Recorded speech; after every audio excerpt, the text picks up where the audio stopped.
Welcome back to the Dialed In Podcast. I'm Mo, and as always, I'm here with Gene. Gene, what do you got on your wrist today? Today, I am wearing a rose gold day-date chocolate dial with diamond baguette indices. God, that thing is beautiful. Thanks. How often do you wear that?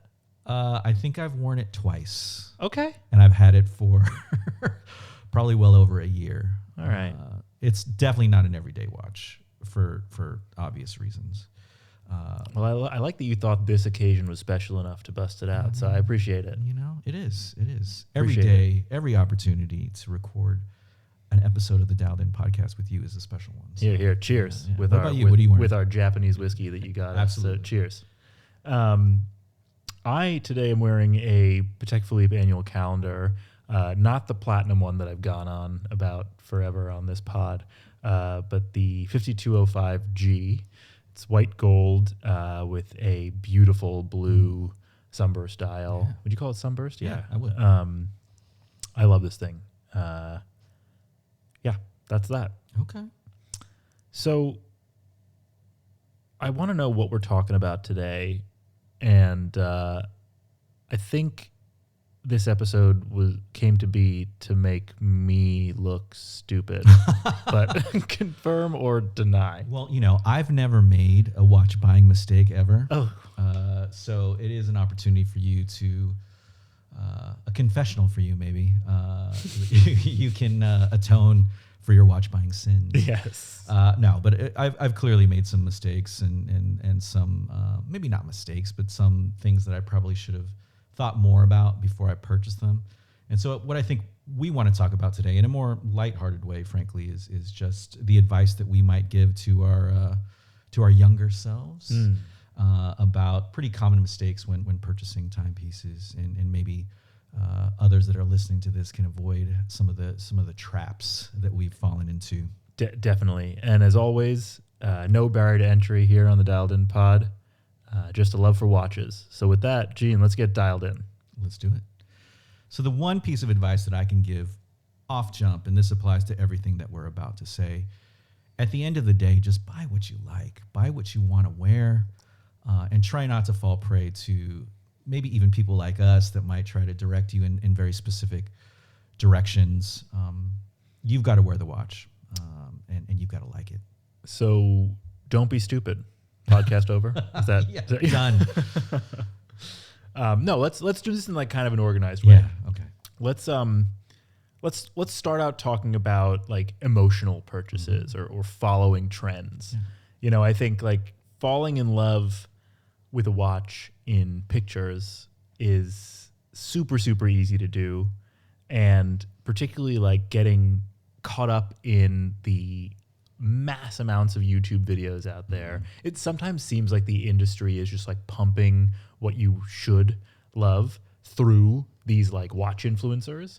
And it's like all you can see is this one watch in like every part of your feed and every video you watch. And it's seemingly like, oh my God, this is the watch I have to have. Right.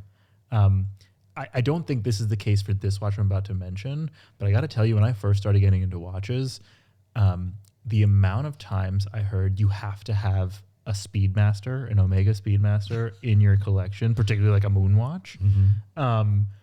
It's crazy. Like I thought my collection, or at that point lack thereof, but like it felt inadequate until I had a Speedmaster. Yeah, I mean, there feels like there's a collection of watches that are icons in a way where you're led to believe that no collection should be without them. I think one of those is definitely a Speedmaster, sort of Moonwatch, and probably a Submariner. There's just several that just feel like, you know what, I'm supposed to have these. So I think that's probably one of the pitfalls where I certainly fell into the trap of buying examples of both of those watches because I felt like my collection needed them as just kind of a cornerstone. Which I don't believe is true, and I like both of those watches. Well, I was about to say, watches. you're lucky in that, and here's going to be a theme, listeners, is that even when Gene makes a mistake, it ends up being a happy accident because I see you wear Speedy a lot. I see you wear your Sub a lot. I have bought and sold 3 Speedmasters. I have bought and sold many subs, but I love the sub. But I think actually that's a good segue into like a second watch buying mistake, which is, I don't know your lifestyle, know what you like, right? So this is kind of an offshoot of what we just said, but people will tell you have to have certain watches. First of all, none of us have to have mechanical watches, period. Like we all know that. True. As much as I hate the Apple Watch or whatever, like forgetting any watch on your wrist, like your iPhone tells perfect time. None of these watches we will ever talk about on this podcast will tell as good time, right? So as far as function is concerned, it's all unnecessary, right? But to that end, like buy what you love, you know, buy what makes sense for your lifestyle. Like I tend to not be super casual all the time. Right. So like a lot of like rubber strap watches, mind you, I do like Oyster Flex a lot. So, but that's a precious metal, you know, it's watch technically a bracelet. It is technically a bracelet. Yes. But you know, you just like the sub, like I just don't find myself wearing the sub that much because it's kind of a dress down watch and that's cool. And I'm just not really in shorts and a t-shirt or jeans and a t-shirt that much. I think you raise a really important point, which is always keeping consideration, especially as you start your collection, to keep, you know, your arms wrapped around practicality, which is what are you actually going to wear? Mm-hmm. If you are a suit person every single day, a dress watch makes complete sense. If you are not, you know, so on the opposite end of the spectrum, you know, you talked about yourself and kind of some of the formality around what you wear. I'm far more of a dress down person. Mm-hmm. And so for me, I definitely wouldn't start my collection with a dress watch that I might wear just a handful of times a year. And in my case, it probably makes far more sense to focus, again, as I start my collection, on things that are going to be far more practical day to day that I can actually wear, because there's nothing as disappointing in some sense of you know, getting to the place where you can make a purchase, something very meaningful that can be a part of your collection that you just don't get to wear. It shouldn't be in a box, in a closet, or in a safe or something like that. Is this where we fast forward back to the beginning of the episode when you talked about your day date that you've worn twice in a year? Yeah, the day date, yeah. But it wasn't the first. It wasn't the first watch in my collection. No, of course. You know, I definitely have watches that I can wear more on a day-to-day basis. But I think this day date holds a special place for those occasions where it dictates, you know, wearing it. But point taken. But I think you should always keep in mind practicality of what you're actually going to be able to use every day, versus those kind of spot occasions where something more formal might make more sense. Or in your case, something more tool watch oriented if you're just not that guy every day. Well, right. And you know, like we've talked about this before, but I wear mechanical watches to the gym. Very, very specific. You're going to have an accident one day and you're going to crack. I mean, dude, it's going to happen. I used to wear a Kermit to the gym all the time. Which is silly, sure. I'm sure that movement is not built to you know, run around, run 5 miles on a treadmill and you know, whatever. You know, whatever. I'm not swinging a golf club with it. I got more opinions on that. People are like, you know, swinging golf clubs with that amount of shock going into movements. But you know, unless you got the Bubba Watson RM, but that's a different story. But so I love gym watches, right? Like, so now spending insane amount of money, and insane, I mean, even sort of upwards of $5,000, really even over $1,000. People may be like, you're crazy that you're buying this for the gym. One, I go to the gym every morning. Right. So I know I'm wearing that watch every day. It's not for anyone else. It's for you, right? It's for me. So it makes me happy to see a mechanical watch on my wrist. And in particular, as I've mentioned in previous pods, like my favorite gym watch these days is the carbon fiber Tissot PRX, which to me, it's all blacked out. It's on a black rubber strap. Light. Super light. I shower with it after the gym every day. Okay. It's got 100 meters of water resistance. Yeah, it's great. It's the perfect gym watch to me. I know everyone probably thinking I'm a nut job, but have you ever purchased a watch where you haven't seen it in the metal, so to speak? You know, kind of sight unseen, just based on, you know, either pictures or just I guess what I'm framing here is when you get to that place where you maybe buy a watch emotionally without doing kind of the research and due diligence behind it. I feel attacked. That is such a leading question because you were by my side for this entire purchase that I think you're referring to right now. So Hodinkee put an article out on an H. Moser watch probably, what was that, 2 years ago? 3 years ago at this point. Tell me more. It was a Pioneer Center Seconds with the Swiss Mad Red dial on a black rubber strap, which was sick. Like in pictures, this watch looked amazing. I wear a black leather jacket a lot. I think the Hodinkee photo shoot was like put on a black leather jacket. It was perfect. It was like, This is my watch. I need this watch. And a good friend of ours actually put me in touch with the head of Moser US right after we had like the initial conversation. I maybe had read this article and looked at maybe 2 or 3 other blogs to like read about the watch. Everyone knows Moser makes amazing movements and like they are a high horology independent brand. And I hadn't lusted after Moser for a long time. This was kind of my like intro to Moser through these initial articles and this watch in particular. Hodinkee wrote this article being like, this is like an insane sick watch. Like this is the watch of the next decade or some whatever ridiculous like terminology they used.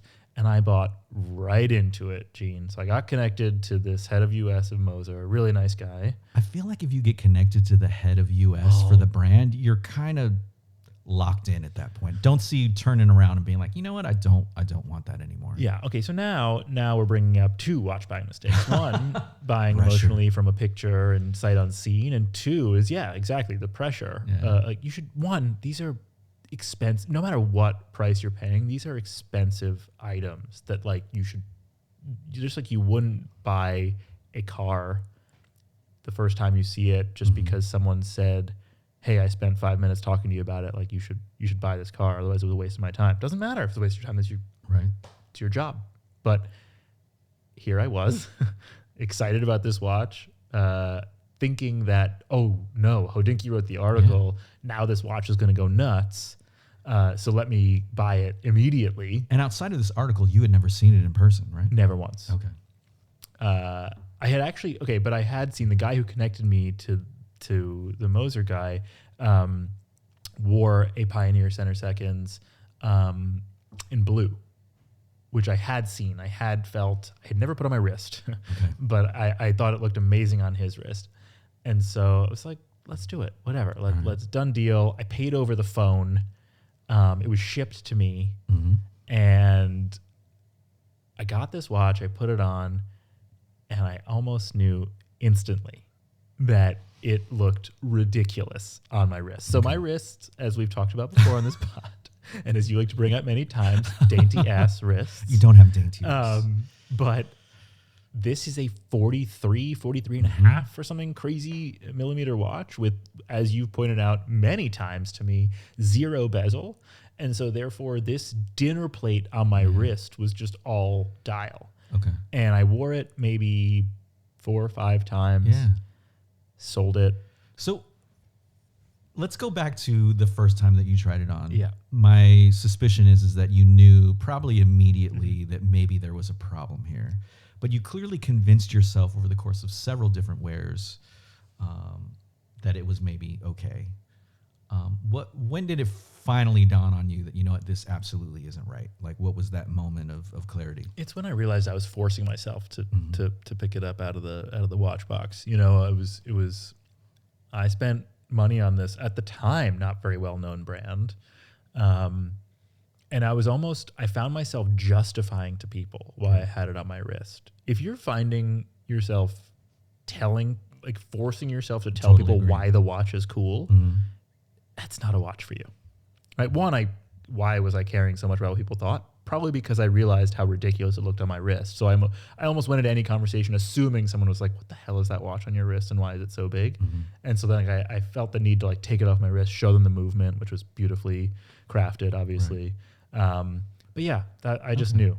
wasn't So for me. when we're buying cars, we're obviously trained to the idea that we need to test drive them. Mm-hmm. I think what we're saying here in this particular instance is wear before you buy. See how it looks on your wrist.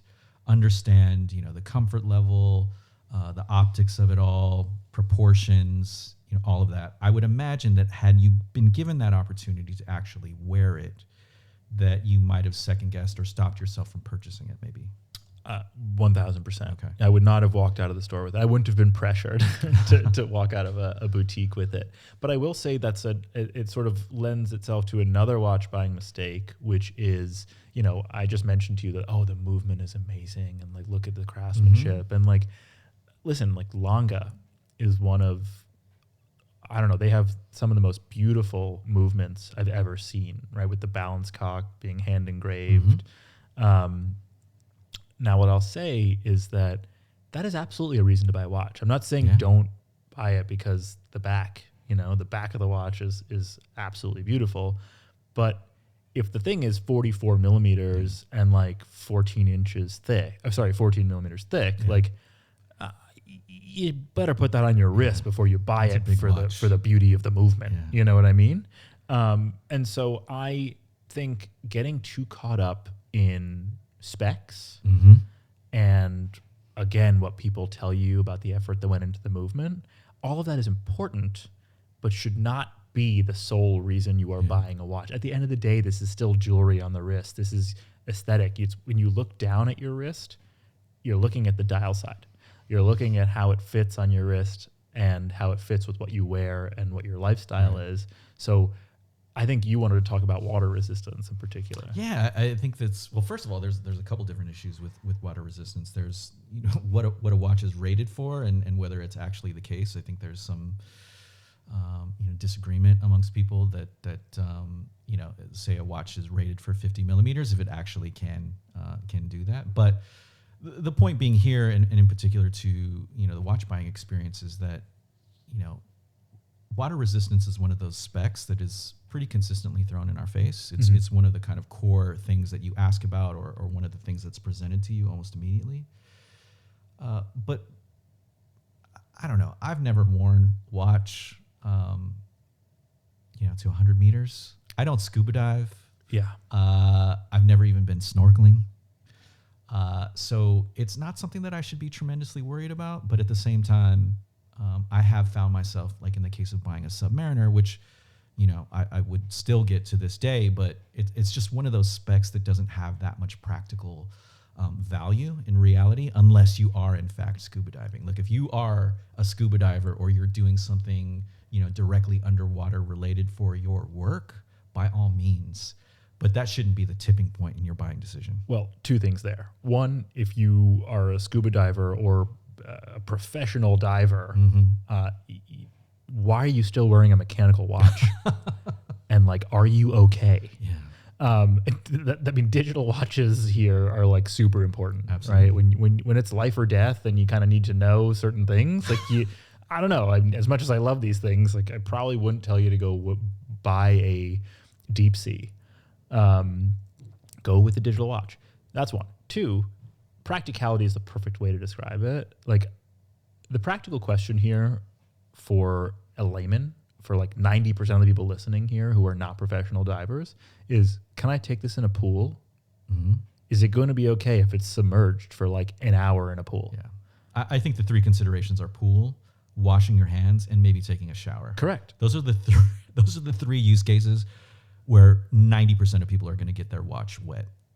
Right. Yeah. And like splash proof, like, okay, you're Yeah. fine washing hands, right? Like, I mean, that's maybe when you care about a dress watch, Mhm. you say, okay, what's the water resistance? And like, someone would give you a crazy look because like, are you planning to dive with this, platinum, Yeah. Patek complicated watch here? But beyond those three things, to your point, like the water resistance is useless. And all I'm saying here is don't get caught up between 100 meters and 300 meters. Exactly. And don't let that be the tipping point as to why you're not getting a watch. Right. That's an insane thing to say if you're just a normal person who's not just like living underwater. 100%. And what I'll add to that, just as an additional thing for anyone that's thinking vintage, the vintage watch world is fraught with danger. You'll hear people reference the idea of Frankenstein watches or watches that have, parts to it that are mismatched or inauthentic. So always just make sure that if you're in the vintage market, that you either know exactly what you're doing, that you've done the requisite due diligence research around it, or you've got someone in your corner that has that knowledge as well. 1000%. I have fallen prey to, I would say, listen, it wasn't a Franken watch, but I've fallen prey to being misled on the condition of watches and the originality of the parts. Right. So none of the parts were fake. So I bought a Submariner 5513 from 1969, fully real original watch.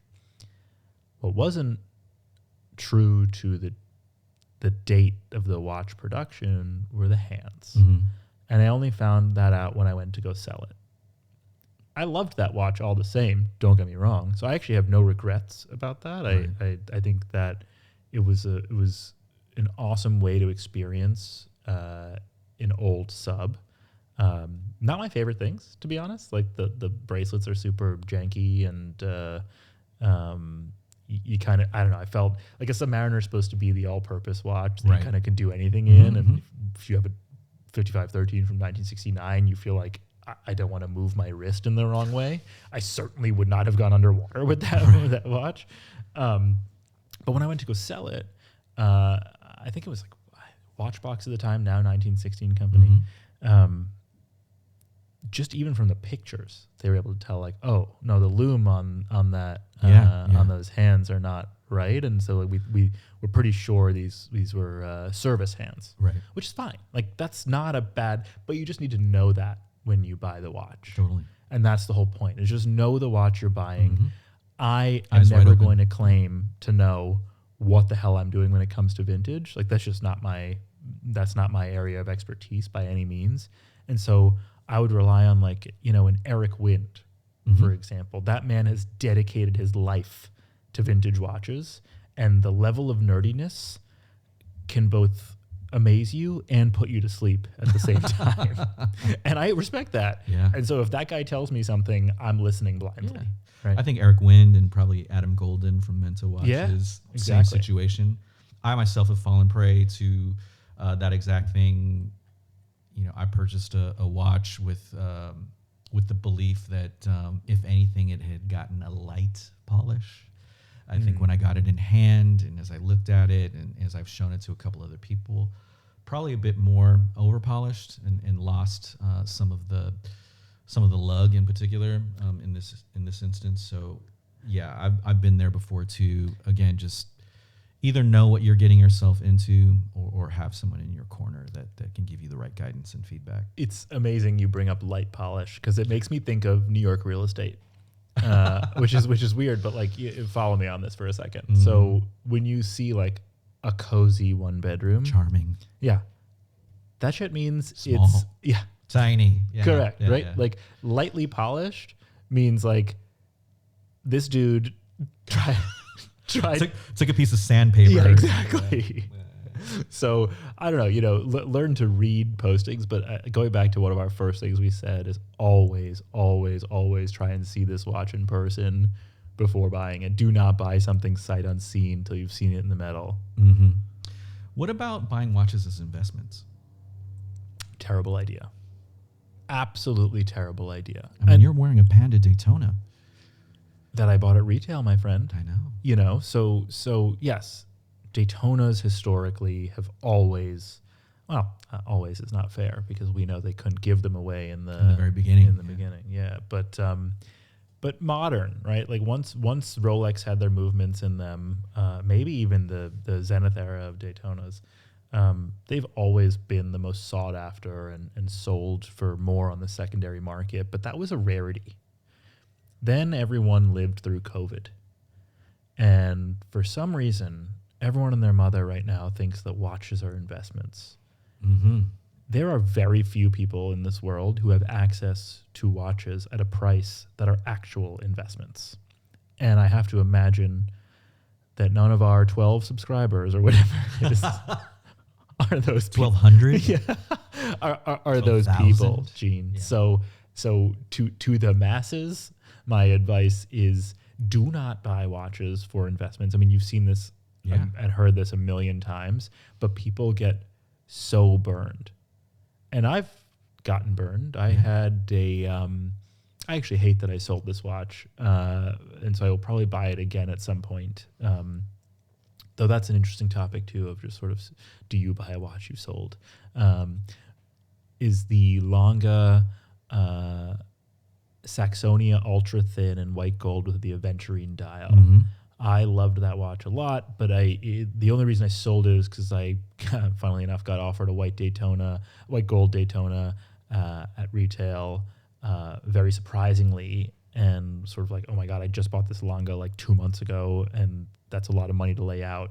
And so I said, I need to get rid of it. I tend to try and have a one in, one out policy, but really? no, I mean, that's what I like to say out loud to make myself feel better. But I sold this Longa that is stunning, and like people love that watch every time they see it. It's so unique. It's so un-Longa, right? Because like Longa's not known for their dials; they're known for their movements, and the movement was beautiful, of course. But this aventurine dial was so different and such a conversation starter. But I sold it, like I mentioned, 2 months after I bought it, and I got burned on the sale. On the sale, absolutely burned. I don't know if this is still the case, but I think Longa generally does terribly on the secondary market. Yeah. But so what? You know, like, it sucked for me at the time, but like I didn't buy it for an investment, so I just swallowed it and said, okay, that sucks, and I've learned my lesson, and you know, buy watches you mean to keep. And if shit happens, then obviously sell it if you need to. Like it's still going to hold some value, right? Like it's not like you know, clothing that you know, if you buy if you buy a $4,000 dress as a woman, like likely you're gonna get $1,500 for that if it's like a proper designer, but likely worn clothing you're not gonna get that much money for. Absolutely. Watches were always the same way until very recently, and so I just say never go in for investments. Okay, that's fair, and I think that's exactly right, because there are so few watches, to your point, that actually hold their value in that way, or watches that you can get for you know, a premium on the secondary market if you're actually purchasing at retail, and accessibility of those things is pretty rare. Can you imagine having a green dial yellow gold Daytona in 2016 or whenever it was, 2018, when John Mayer had that talking watches, and then suddenly you see your watch go up to at the peak double, 150. It went up to 150 grand at one point at the peak. Basically triple, a little more than triple. I mean, wild. Price, And then the Nautilus too, right? Like the Nautilus was, no one wanted a Nautilus for a long time, and then suddenly they were just, and Aquanauts, the entry level Patek. I mean, this stuff is so random. So if you go in thinking you're gonna go find a you know, this crazy investment that no one else knows about, you're probably wrong. It's like investing in equities these days, right? Like there's always going to be computers that do it faster and do it better. And so like, I don't try and be a stock picker. Well, I'll tell you what, the flip side of the coin of this dynamic that you're talking about, another mistake though, is the idea that if I can't get a Nautilus, if I can't get an Aquanaut, if I can't get a Panda Daytona, that somehow I purchase or invest in something that is not that thing. And I buy a watch that I believe is going to scratch that itch, and that almost never works out. This is a good one. Yeah. I don't know. Have you had that happen? I'm trying to think actually if I've had that happen. I don't think I've fallen prey to this mistake just yet. How about you? I mean, I will say this. I have a Panda Daytona as well, but I also have, and what I purchased before that was a Baltic tri-compacts in a Panda dial configuration. Now, those are two entirely different watches. I was about to say, that's kind of okay, though. But I did buy it with the belief that it was going to temporarily scratch that itch. But I do find myself wearing both depending on the particular occasion. But I do, while I haven't done it, I've seen plenty of people think like, oh, I'll get this other thing instead, and it will satisfy that need. And I don't think it works that way. Well, so here's I think the best example I can think of in my head is you want an Aquanaut so badly, the classic 5167A, and because no one gets that at retail, even though you should, because it's supposed to be the entry-level watch, but it's just not how it works. You go and buy the Piaget Polo. You know what I'm talking about? Yeah, the one the one that looks literally exactly like an Aquanaut. Yeah, That is falling prey to this mistake we're talking about. Mm-hmm. That is awful. One, that watch is not good. Two, every time you look at your wrist, you're gonna be like, this is not an Aquanaut. Like, this is not what I wanted. And then also, not that maybe you should care about this, but like, I don't know if I ever saw someone with a Piaget Polo at the rubber strap. You would know that was a substitute. So you just couldn't get an Aquanaut, buddy. Yeah. Completely.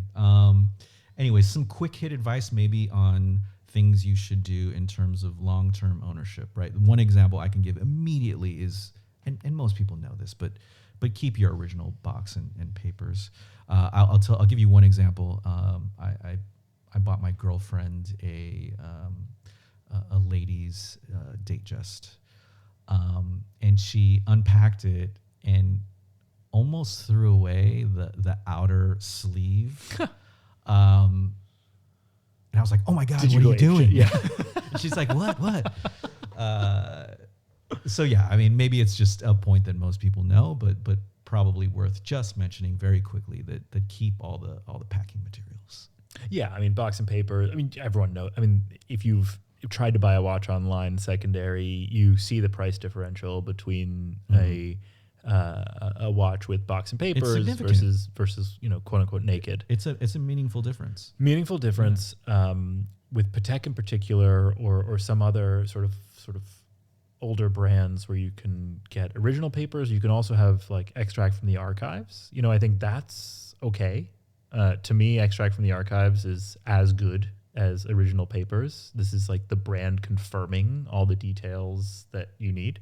But yeah, if you're buying a modern watch, like just keep the box of papers. That should be obvious at this point. Have you serviced any of your watches? I have serviced my watches. Yeah, I think that's an important point to note too, is that you should keep in mind, particularly with vintage, less so with modern because you've got a ramp. But servicing, depending on the watch brand and the particular model, is not cheap. It's not cheap, and also if you think you're getting a great deal on a vintage watch, that likely needs servicing, and two, you should definitely find out how much servicing is before you buy that watch, because sometimes, I mean, if you're buying an old Omega, for example, you can get great deals, like $1,500, $2,000 for like a yellow gold Constellation. Right. But the thing is, if that thing needs servicing, it's probably adding another $1,000 to that purchase. Easily. If you've got to overhaul that movement and re-lubricate everything, there's probably some parts that need to be replaced. If you want to get it to spec, you're looking at easily probably another $1,000. The price that you paid, and double that. Right. And then when we're talking about complications, that gets even more important, right? Because when you're servicing calendar watches, perpetual calendar watches in particular, that servicing is incredibly expensive.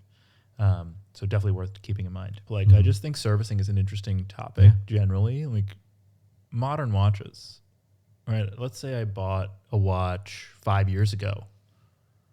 When is that ready for service? Does it matter how much I wear it? Is it like, if it's a chronograph, does it need, like, if I run the chronograph often? Like, I don't even know if you know the answer. I'm looking to you like the sage you always are. But I'm always curious. Like, I've always heard 5 to 10 years. Yeah, that's the general guidance that I've always gotten to. Yeah. But I've never heard it framed around like usage. Like, oh, if you use it more or less, if this is your daily wear, it's 5 years versus 10. I don't really know. I don't think it's very clear. So I can't say that I've got a ton of guidance around that, but it is something that I think about as well. I've taken one of my watches in for service. It was the original sub that I got in 2012. I probably took that in for service a couple of years ago, so I'm landing right in that 10-year mark. Also, my Neo Vintage Explorer, the 16570 Polar that I have, I did service that as well. I had the movement overhauled, and everything kind of lubricated and back up to spec. You got that from a pretty well-known dealer, I did, a vintage dealer in yeah. particular. Were they upfront with you that they didn't know the service history or that you should get it serviced? They were. They had sort of given me they had run the watch, and had sort of specs on the time it was losing, and so it was pretty clear to me that it either needed a service at some point in the foreseeable future. I just chose to do it immediately after I got it, before I started wearing it day to day. You sent it to Rolex? No, I didn't actually. Yeah, I sent it to a watchmaker that now, funnily enough, is just bringing this back to the beginning of the episode. One of the authorized kind of service centers for Moser now. Oh, no way. So an experienced watchmaker, but Yeah. someone that I knew could do a little bit of a faster turnaround, who I had complete confidence could do it the right way as well. That's great. Okay. Well, listen, Gene, I think we've given people a lot to chew on. Bottom line here, guys, I would sum it up in two ways. Buy what you like, obviously. Don't be stupid. Don't listen to other people, right? Like you'll always regret buying something that someone else likes and you are on the fence about. And two is, you're building a collection. If you are, maybe you're buying 1, 2, 3 watches, whatever it is, build a collection. Don't build a graveyard of unworn watches. Like, buy watches you're going to wear. Wear your watches. You need that advice. I Gene. do. Wear your watches. Reading me for filth on the pod. But, yeah, I need to wear my watches. The other thing that I'll say, just as an ending note on this too, my last piece of advice would don't stare blindly at specifications. Yes. You will get a lot of information about how many seconds it loses a day. The water resistance that we talked about earlier. It has this very particular type of movement, or something is very special about it, in a technical way. And all those things are important. They're information that it's information that you should take in and sort of build into your calculus in terms of buying something. But staring blindly at it and making it, again, the tipping point of your decision is probably something that you should avoid. Agreed. Yeah. All right. That's a wrap, Gene. Everyone listening, if you're not subscribed, what the hell is wrong with you? Subscribe to this podcast. Follow us on the socials at Dialed In. Oh, what is it? At the Dialed In Pod on TikTok, Instagram, wherever you are. And stay tuned for some fun episodes in the future. Thanks, everyone.